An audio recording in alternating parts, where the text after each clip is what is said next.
Hello दोस्तों। तो समतल में गति यानी कि मोशन इन अ प्लेन ये चैप्टर हम देख रहे हैं और इसमें हम अगर पिछले लेक्चर की बात करें तो उसमें हम उड्डयन काल, अधिकतम ऊंचाई और परास इसके फॉर्मूले देखे थे। ठीक है, आज सबसे पहले हम ये देखेंगे कि पथ का समीकरण किस तरीके से निकाला जाता है और फिर हम देखेंगे कि जो न्यूमेरिकल्स आएंगे इनके ऊपर वो किस तरीके से सॉल्व किए जाएंगे। ठीक है, तो सबसे पहले हम समझेंगे पथ का समीकरण कि पथ का समीकरण किस तरीके से बनता है। फोटो के थ्रू समझिए कि हम कहना क्या चाहते हैं। देखिए, जैसे कि आपने पिछले लेक्चर में देखा था कि हम कुछ इस तरीके से बनाए थे। ठीक है, ये एक कोई कण था, वो ऐसे गया और ऐसे गिरा। ये गया था किसी वेग u से किसी कोण थीटा पर। ठीक है, मान लेते हैं कि ये कण इस पॉइंट P पर पहुंचा है t समय के बाद। ठीक है, t समय के बाद ये इस पे पहुंचा है। जो इसकी ये दूरी है ये x है और ये दूरी जो है ये y है। ठीक है, तो इसका जो कोऑर्डिनेट होगा वो x, y होगा। ठीक है, इसके कोऑर्डिनेट क्या होंगे? x, y। ठीक है, मतलब ये दूरी है, x दूरी और ये y दूरी है। ये t समय बाद की बात है। तो अब हम ये देखेंगे कि t समय, अच्छा अगर इसकी बात करें तो ये जो कंपोनेंट यानी घटक होता है ये u cos थीटा और ये घटक जो होता है वो u sin थीटा होता है। हम ये देखेंगे कि t समय में ये कण कितनी दूरी तय करेगा, यानी कि अगर हम x की बात करें तो x इक्वल्स टू होता था u इंटू टी। तो x equals to U T अगर आप लिखना चाहें, अगर आपको याद हो तो हमें ये पता है कि x एक्सिस के एलोंग की अगर बात करते हैं तो वहाँ पर त्वरण जीरो होता है, ax की वैल्यू जीरो होती है, आपको पता है।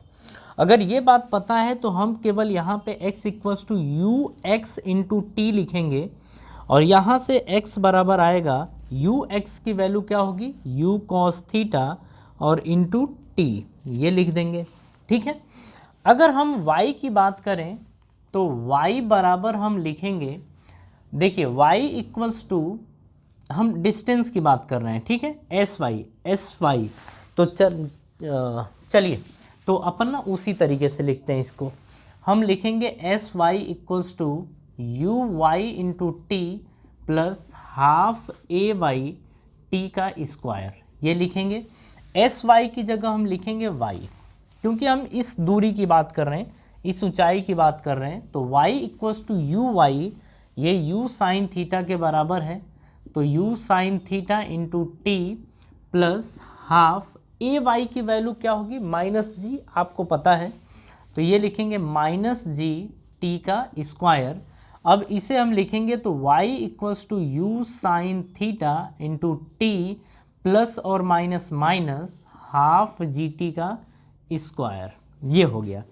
तो इसे आप दूसरा मान लीजिए और इसको पहला समीकरण मान लीजिए। ठीक है, ये आपको पता है। अब हम आपको एक बात बताते हैं, हमें निकालना है पथ का समीकरण। t समय पर जो पथ का समीकरण होगा वो क्या होगा? पथ का समीकरण। ठीक है, हालांकि t से यहाँ पे ज़्यादा ज़रूरत नहीं है। पथ का समीकरण यानी कि इसको बोलते हैं equation of trajectory. Equation of trajectory, हम इसकी बात करते हैं, इक्वेशन ऑफ ट्रेजेक्टरी की। अब यहाँ पे समझिए, इसके लिए हम क्या करते हैं, जब भी इक्वेशन ऑफ ट्रेजेक्टरी यानी पथ का समीकरण निकालना होता है तो यहाँ पे ये बात समझ लीजिए, इसके लिए हम x और y में एक संबंध निकालते हैं या एक संबंध बनाते हैं, एक संबंध बनाते हैं, एक संबंध बनाते हैं। ये बात आप समझिए कि अगर हमें पथ का समीकरण लिखना हो, पथ का समीकरण बनाना होता है तो इसके लिए हम x और y में एक रिलेशन बनाते हैं। देखिए कैसे, आप यहाँ से क्या करिए कि t की वैल्यू निकालिए। तो t बराबर आपका आ जाएगा x अपॉन टी, तो ये मल्टीप्लाई में इधर जाएगा तो डिवाइड, तो ये आ जाएगा x upon u cos theta, तो ये t आ गया। अब इसी को उठा के इसमें पुट कर दीजिए। जब इसको उठा के इसमें पुट करेंगे तो आएगा y equals to u sine theta into t, और t की जगह हम क्या लिखेंगे, x upon u cos theta, तो x upon u cos theta ये लिखेंगे, बीच में माइनस हाफ g, अब x की t की जगह x बाई ये लिखेंगे, तो t स्क्वायर है तो x square upon u square cos square theta ये बनेगा। ठीक है, जरा यहाँ से देखिए, u से u कैंसिल हो गया, sign theta upon cos theta क्या बनेगा, टेन थीटा, तो ये आ जाएगा x टेन थीटा, थोड़ा हम इसको प्रॉपरली लिख रहे हैं, minus half g x square upon u square cos square theta. देखिए ये होता है पथ का समीकरण यानी इक्वेशन ऑफ ट्रेजेक्टरी, और इसे आप डायरेक्टली याद रखिए। ठीक है, इसे आप डायरेक्ट याद कर लीजिए, डायरेक्ट लर्न, इसको आप डायरेक्ट याद कर लीजिए। इक्वेशन ऑफ ट्रेजेक्टरी की बात करें, देखिए हम इसी का यूज करके अच्छे अच्छे क्वेश्चंस करेंगे। ठीक है, अगर हम इक्वेशन ऑफ ट्रेजेक्टरी की बात करें तो आप जरा याद करिए, x tan theta minus half g x square upon u square cos square theta, ये होता है हमारा इक्वेशन ऑफ ट्रेजेक्टरी। जरा इसको देखिए, ये एक आप बोल सकते हैं इसको, अच्छा एक और चीज़ समझिए, ये जो होता है ना, ये होता है परवलय का समीकरण, परवलय का समीकरण ये होता है, इसको हम बोलते हैं equation of parabola, equation of parabola. ठीक है, ये परवलय का समीकरण कहलाता है, यानी इक्वेशन ऑफ पैराबोला। अब ना देखिए, ये तो आपको याद करना ही करना है, जरा इसको और मॉडिफाइड करते हैं, इसको आप डायरेक्ट याद करिए, और जो इसके बाद बता रहे हैं उसे भी आप ध्यान रखिए। चलिए इसको हटा देते हैं। देखिए अभी आपने देखा कि इक्वेशन ऑफ ट्रेजेक्टरी यानी कि पथ का समीकरण क्या आया है, y is equals to x tan theta minus half g x square upon u square cos square theta, ये आपका आया है। ठीक है, अब देखिए यहाँ से एक काम करिए, टेन थीटा ज़रा कॉमन ले लीजिए। अच्छा, टेन थीटा कॉमन किस तरीके से लेंगे, अब ज़रा इस चीज़ को समझिए। देखिए हम क्या करते हैं ना, इसमें ये तो आपको याद हो गया है, इसके आगे की कहानी समझिए। इसमें हम क्या करते हैं कि साइन थीटा से ना ऊपर नीचे अपन मल्टीप्लाई कर देते हैं, अपन क्या कर देते हैं, मल्टीप्लाई कर देते हैं। हाँ, ये सही रहेगा। तो ऊपर साइन थीटा से मल्टीप्लाई कर दिए और नीचे भी साइन थीटा से मल्टीप्लाई कर दिए। देखिए इस स्टेप के बारे में आपको पता नहीं है, लेकिन हम आपको बता रहे हैं ऐसा करना होगा। तो जब ऐसा करेंगे तो देखिए क्या बनेगा, y equals to x tan theta ये बन जाएगा minus half g x square. ये यहाँ से देखिए, अब एक मिनट यहाँ से देखिएगा, ये यू स्क्वायर है ना, यू स्क्वायर रहने दीजिए, ये कॉस स्क्वायर थीटा है ना, इसको कॉस थीटा बनाइए और इस साइन थीटा को यहीं लेके आइए, साइन थीटा। ऊपर आपका क्या बन गया है, ऊपर आपका बन गया है साइन थीटा, ऊपर क्या बन गया है, साइन थीटा। तो ऊपर साइन थीटा ये रहा, यहाँ से एक कॉस थीटा, यहाँ से जो एक कॉस थीटा बचा है उसको यहाँ लगा दीजिए। तो जब ये करेंगे तो y equals to x tan theta minus half g x square. अब यहाँ से देखिए sine theta upon cos theta क्या होता है, टेन थीटा, ये आपका होता है। नीचे अगर आप देखें यहाँ से 2 जरा हटाइए, तो 2 यहाँ लेके आइए, 2 इसके पास लेके आइए, तो ये यू स्क्वायर। अब देखिए यहाँ पे लगाइए 2 कॉस थीटा, या इसको लिख लीजिए 2 साइन थीटा कॉस थीटा। देखिए ये कॉस थीटा साइन थीटा है, तो इसे हम साइन थीटा और कॉस थीटा लिख सकते हैं। ये आपका टेन थीटा बन गया है। ठीक है, ये हो गया है। अब y इज इक्वल्स टू, जरा x टेन थीटा देखिए, तो x टेन थीटा दोनों में से कॉमन ले लीजिए। तो यहाँ से जब निकालेंगे तो यहाँ पर तो 1 बचेगा, बीच में माइनस है तो माइनस, यहाँ से एक x आपने बाहर निकाला है तो g तो रहेगा, एक x भी एक मिनट इसको ना, एक x रहेगा, एक x रहा, ठीक है। tan थीटा तो बाहर आ गया है। अब आपका बना है यहाँ पर g अपॉन यू स्क्वायर, तो you square 2 sine theta cos theta होता है साइन 2 थीटा, ये आपका होता है।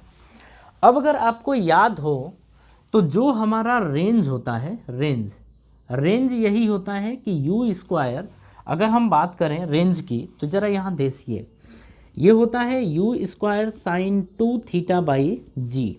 ज़रा इसको पलटिए, तो जब पलटेंगे तो ये 1 अपॉन आर बराबर ये g upon u square sine 2 theta आएगा। यानी कि g upon u square sine 2 theta की जगह हम रख सकते हैं 1 अपॉन आर, ठीक है, ये रख सकते हैं। तो अब यहाँ पे क्या करिए कि y is equals to x tan theta, ये तो ठीक है, 1 माइनस एक्स, और इसकी जगह हम क्या रखेंगे 1 अपॉन आर, तो इंटू 1 अपॉन आर ये कर दीजिए। तो y equals to x tan theta, ये 1 माइनस ये x बाई आर बच गया, ठीक है। तो देखिए इक्वेशन ऑफ ट्रेजेक्टरी यानी पथ का समीकरण जो होता है ये भी एक होता है, ठीक है। अगर कभी आपके सामने इस तरीके से क्वेश्चन आ जाए तो आप आसानी से कर सकते हैं। देखिए आपका ना काम यहीं पे ख़त्म हो जाता है, लेकिन जस्ट हमने आपको इसको और मॉडिफाइड किया है कि अगर आपके सामने कभी ये ऑब्जेक्टिव में या किसी भी तरीके से आ जाए तो आप ये समझ सकें कि ये भी पथ का समीकरण यानी इक्वेशन ऑफ ट्रेजेक्टरी है, ठीक है। तो देखिए आप इतनी बातें ध्यान रखिए। अब हम इसके बाद कुछ न्यूमेरिकल्स करेंगे जिनमें हमें टाइम ऑफ फ्लाइट यानी उड्डयन काल निकालना होगा, अधिकतम ऊंचाई निकालनी होगी, या किसी टी टाइम पर ये सारी बातें पूछेगा तो हम किस तरीके से कैलकुलेट करेंगे, अब ज़रा वो देखिएगा। हाँ जी चलिए, अब यहाँ पर एक क्वेश्चन आपको दिखेगा, ज़रा उस क्वेश्चन को देखिए। बोल रहा है क्रिकेट की एक गेंद 15 मीटर पर सेकेंड के वेग से क्षैतिज से 30 अंश का कोण बनाती हुई फेंकी जाती है, तो गेंद का उड्डयन काल, गेंद द्वारा प्राप्त अधिकतम ऊंचाई, गेंद का क्षैतिज परास, पथ का समीकरण, ये सारी चीज़ें अपने को कैलकुलेट करनी है, ठीक है। तो आप ना क्वेश्चन पहला ये देखिए, ये सारे क्वेश्चन आपके सामने होंगे, ठीक है। इसमें देखिए हमसे ये बोला गया है कि एक क्रिकेट की एक गेंद को 15 मीटर पर सेकेंड से फेंका जाता है। आप क्या करिए ना, इसको ज़्यादा कुछ नहीं, आप ऐसे बनाइए कि ये 15 मीटर पर सेकेंड से गेंद को फेंक रहे हैं, कितने कोण पर, क्षैतिज से ये 30 अंश का कोण बनाते हुए फेंका जा रहा है, ठीक है। अब हमसे पूछ रहा है गेंद का उड्डयन काल। पहला हमसे इसमें ये पूछ रहा है कि गेंद का उड्डयन काल यानी टाइम ऑफ फ्लाइट क्या होगा, यानी टी।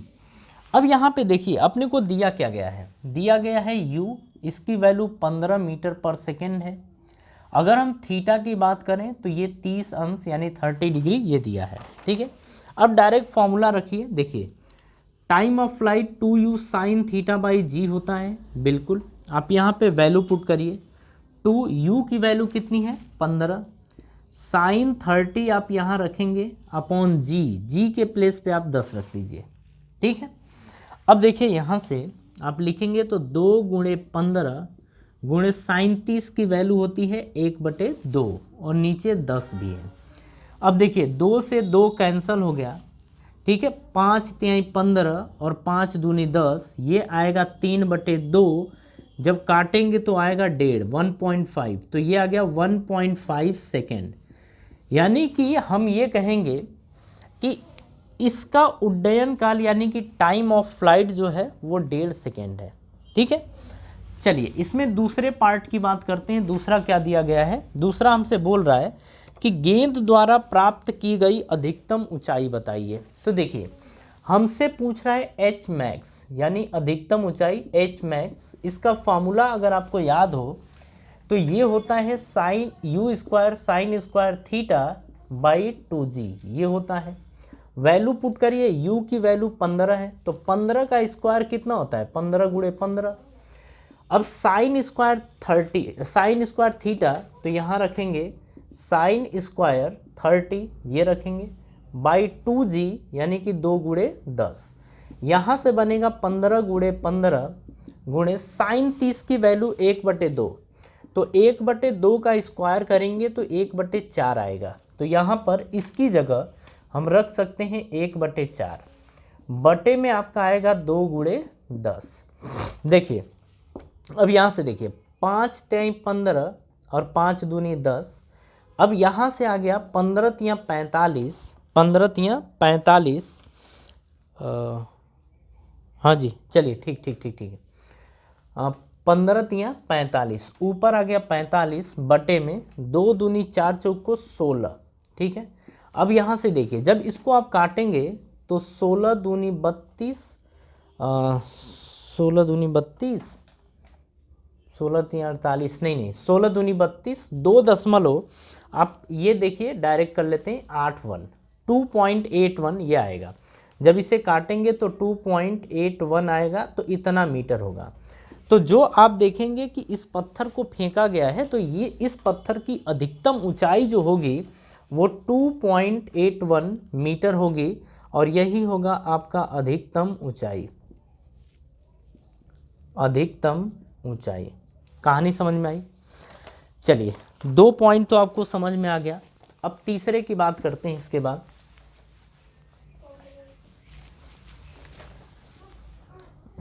चलिए इसको भी हटा देते हैं।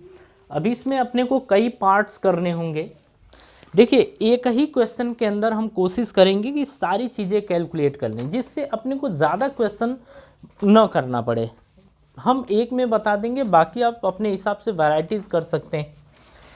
देखिए अगर हम थर्ड क्वेश्चन की बात करें तो थर्ड क्वेश्चन में बोल रहा है कि गेंद का क्षैतिज परास बताइए, मतलब रेंज बताइए। तो r बराबर क्या होता है, u square sine 2 theta by g ये होता है, ठीक है।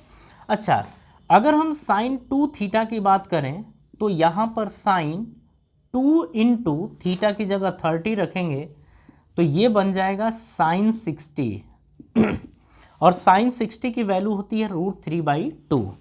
तो यहाँ पर आप डायरेक्ट पुट करिए यू स्क्वायर यानी कि 15 गुणे 15 गुणे साइन 60, मतलब साइन 2 थीटा की वैल्यू √3/2 अपॉन जी की वैल्यू 10। 5 तियाई 15, 5 दूनी 10 ये आ गया।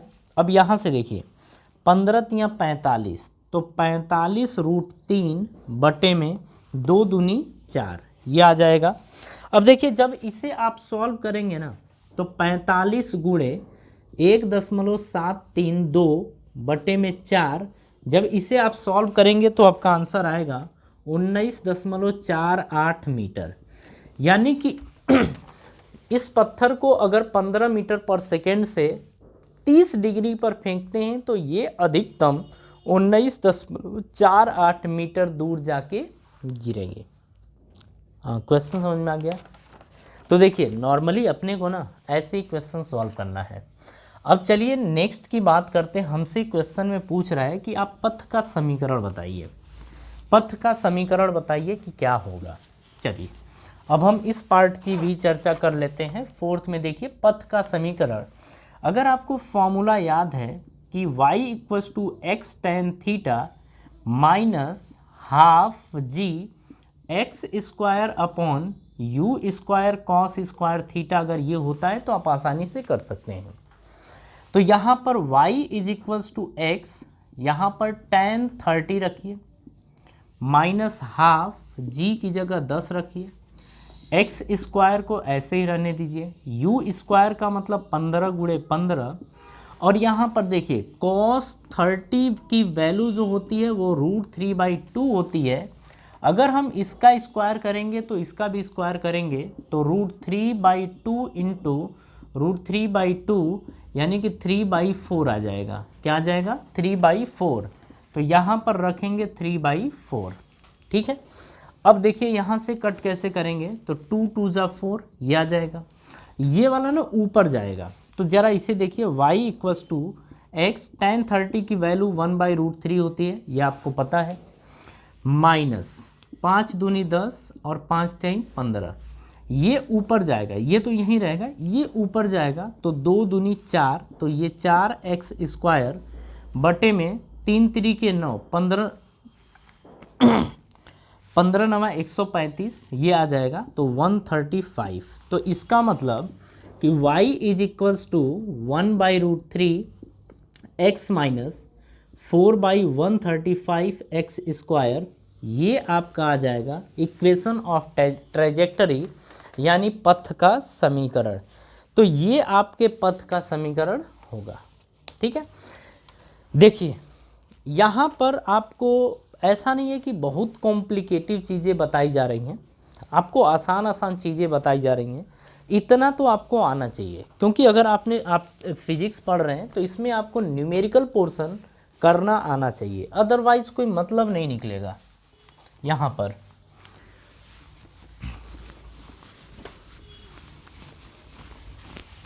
हाँ जी, चलिए अब हम नेक्स्ट की बात करते हैं।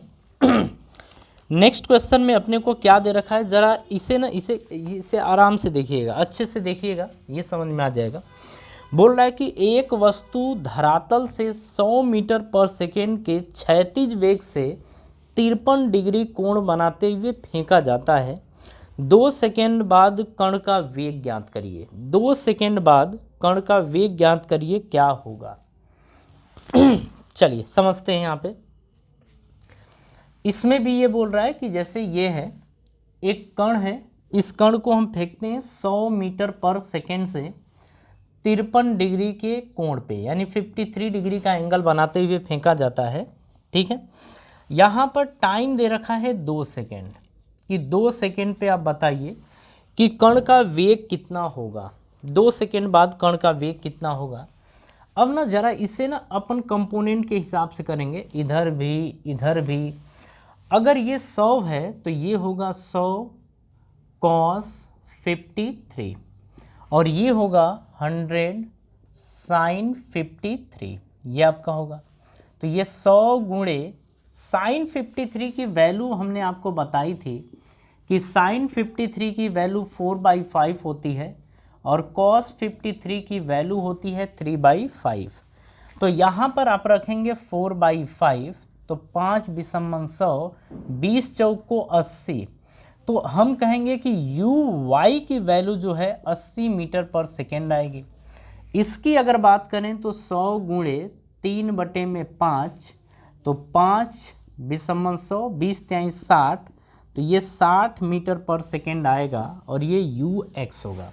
ठीक है, अब हमें 2 सेकेंड पर इस कण का वेग ज्ञात करना है। जरा अब देखिए इसमें क्या करेंगे हम कि अलग अलग निकालेंगे। x एक्सिस के अलोंग अलग होगा, y एक्सिस के अलोंग अलग, और बाद में दोनों को हम मिला देते हैं। ठीक है, तो यहाँ पर देखिए हम x एक्सिस के अलोंग की बात करते हैं और फिर हम y एक्सिस के अलोंग बात करते हैं। अगर x एक्सिस के अलोंग बात करें तो हम बात कर रहे हैं वेग की, यानी वेलोसिटी की। तो ये vx बराबर आएगा ux plus ax into T.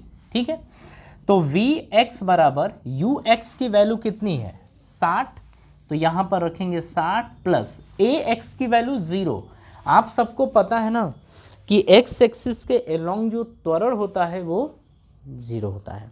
ठीक है, तो इंटू टी, तो vx की वैल्यू आपकी आ गई 60 मीटर पर सेकेंड।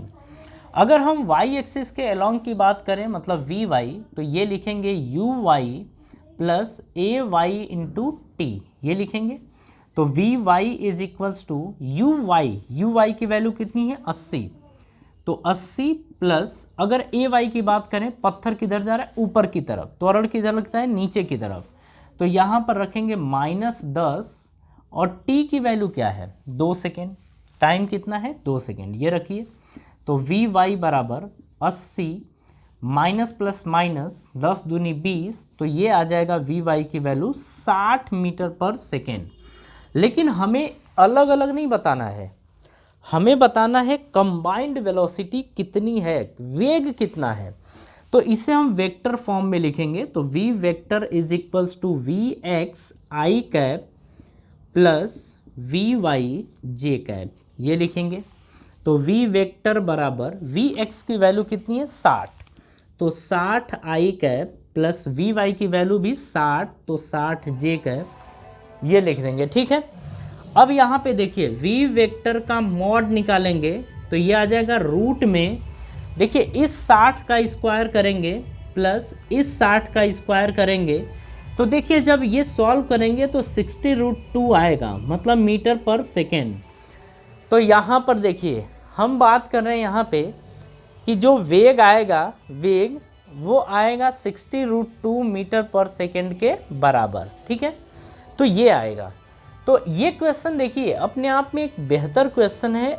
अगर इस तरीके का क्वेश्चन आता है आपके सामने तो आपको अलग अलग सॉल्व करना होगा, मतलब कि वी एक्स की वैल्यू अलग और वी वाई की वैल्यू आप अलग निकालेंगे, फिर दोनों को आप वेक्टर फॉर्म में जोड़ देंगे और जोड़ने के बाद आप उसका मैग्नीट्यूड जब लेंगे तो आपका आंसर इस तरीके से निकल के आएगा, ठीक है। चलिए, बाहर थोड़ी शादी हो रही है, उसी का म्यूजिक बज रहा है, तो थोड़े थोड़े मजे लीजिए। चलिए जी,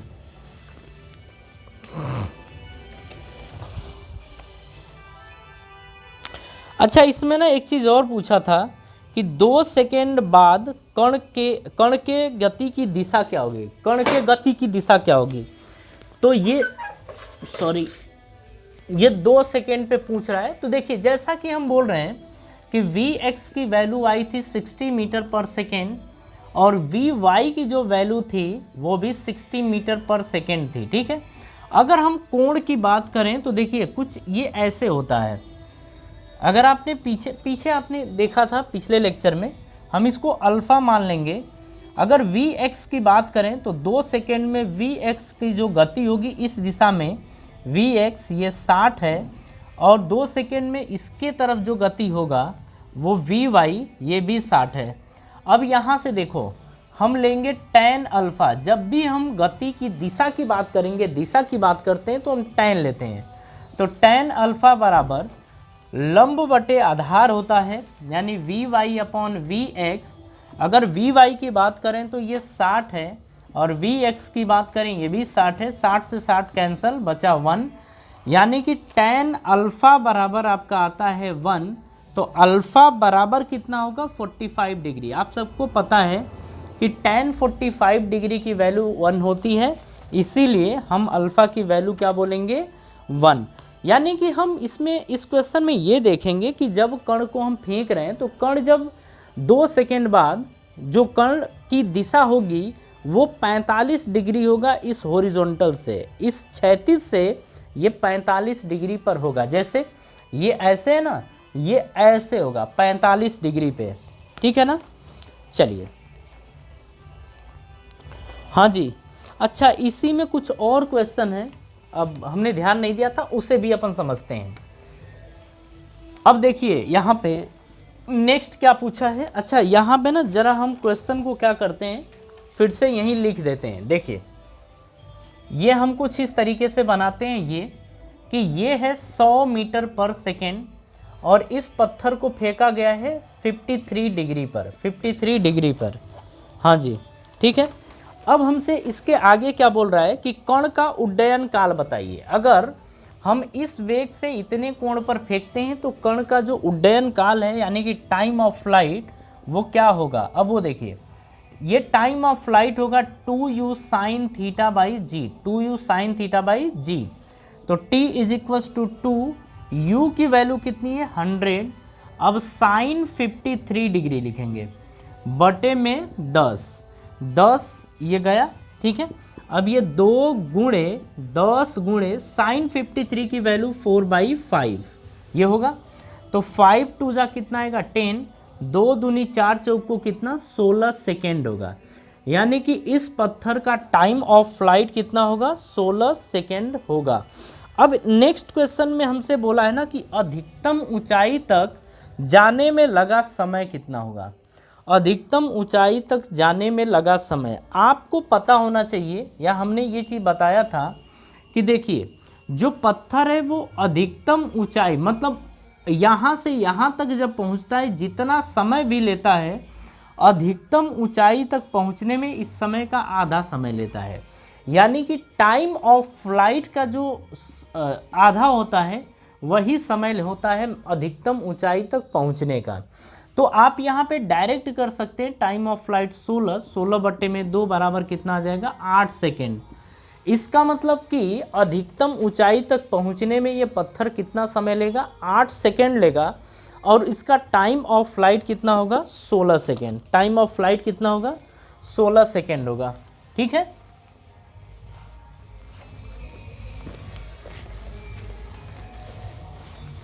चलिए अब नेक्स्ट की बात करते हैं। हम बोल रहा है कि कण द्वारा प्राप्त की गई अधिकतम ऊंचाई बताइए। कण द्वारा प्राप्त की गई अधिकतम ऊंचाई बताइए, यानी एच मैक्स की बात कर रहा है। और एच मैक्स का अगर फॉर्मूला आपको याद है तो you square sine square theta by 2g ये हमारा फॉर्मूला होता था। ठीक है, देखिए फॉर्मूले आप याद कर लीजिए, फॉर्मूले आप याद रखेंगे तो आसानी से क्वेश्चन कर सकते हैं। अब देखिए यहाँ पर u की वैल्यू कितनी 100, तो 100 के स्क्वायर को 100 इंटू 100 लिख सकते हैं इंटू।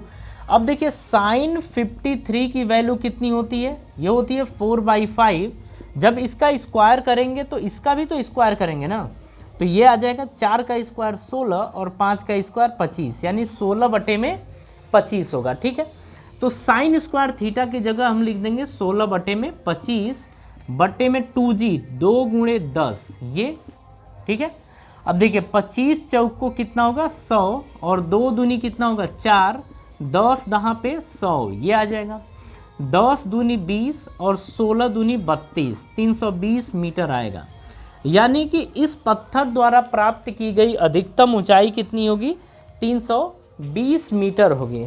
ठीक है, चलिए अब इसके बाद नेक्स्ट क्वेश्चन की अगर बात करें तो नेक्स्ट क्वेश्चन में हमसे ये बोल रहा है कि रेंज यानी कि परास बताइए कि पत्थर अधिकतम कितना दूर जाके गिरेगा।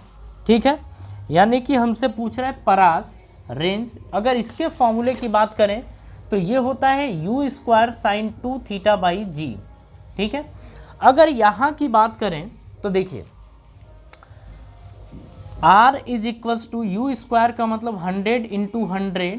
अब देखिए साइन 2 थीटा है। अब यहाँ पर समझिए कि इसको कैसे सॉल्व किया जाएगा। यहाँ हमसे बोला है कि साइन 2 थीटा की वैल्यू 53 डिग्री। अच्छा, आपको याद है कि साइन 2 थीटा को 2 साइन थीटा कॉस थीटा लिखते हैं। तो 2 और ये साइन थीटा ये थीटा है, तो 2 साइन थीटा की जगह 53 और cos 53। 2 sine theta cos theta होता है तो हम ये लिखेंगे 2 गुणे साइन 53 की वैल्यू कितनी होती है 4 बटे में 5 और कॉस 53 की वैल्यू होती है 3 बटे में 5। तो आप ये रख सकते हैं, मतलब साइन 2 थीटा की जगह आप ये वैल्यू पुट करिए। तो यहाँ पुट करेंगे 2 गुणे 4 बटे में 2 गुणे 4 बटे में 5 फिर गुणे 3 बटे में 5, तो 3 बटे में 5 और नीचे आपको 10 दिख रहा है। जी की वैल्यू कितनी 10।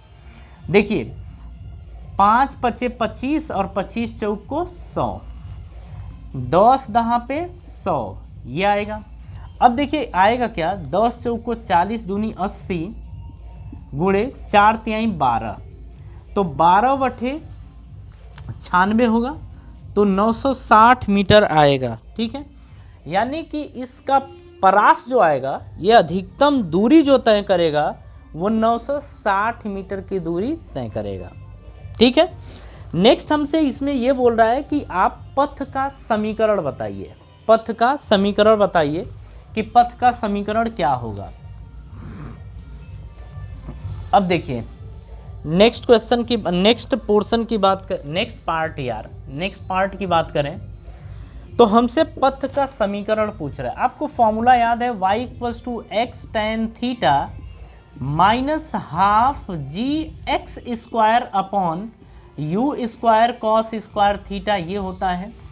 अब देखिए आपको ना यहाँ पर हम पहले क्या करते हैं कि सारी वैल्यूज़ लिख लेते हैं। अब इसको हटाते हैं, सारी वैल्यूज़ लिखते हैं। देखिए अगर हम tan 53 की बात करें तो tan 53 की वैल्यू होती है 4/3।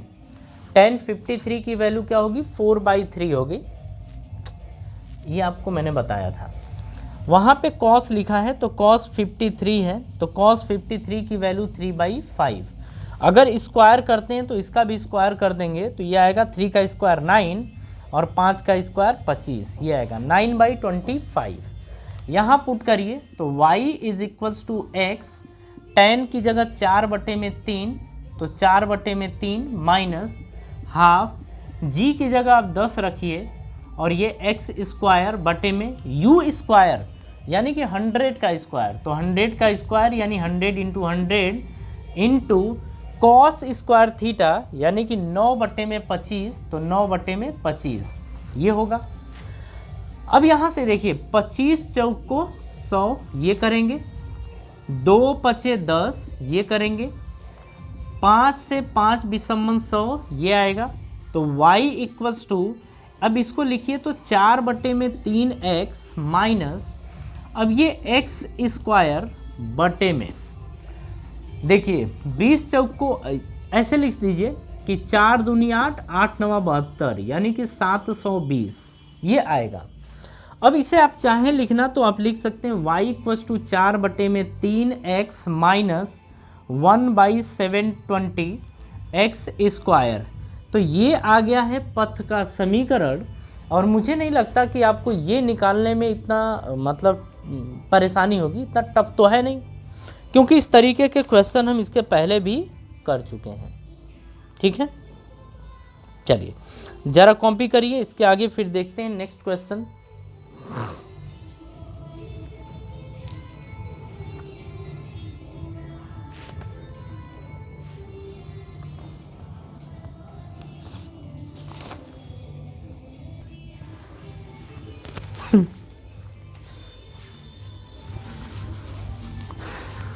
हाँ जी, चलिए तो अब आज अपन इतना ही रहने देते हैं। ठीक है, टाइम भी ठीक ठाक हो गया है। अब इसके बाद जब नेक्स्ट वीडियो आएगी तो उसमें इसके आगे का पोर्शन कवर करेंगे और कुछ बेहतर क्वेश्चन होंगे जो हम उसके आगे कवर करेंगे। ठीक है, तो चलिए जी, अब मिलते हैं नेक्स्ट लेक्चर में, और थैंक यू।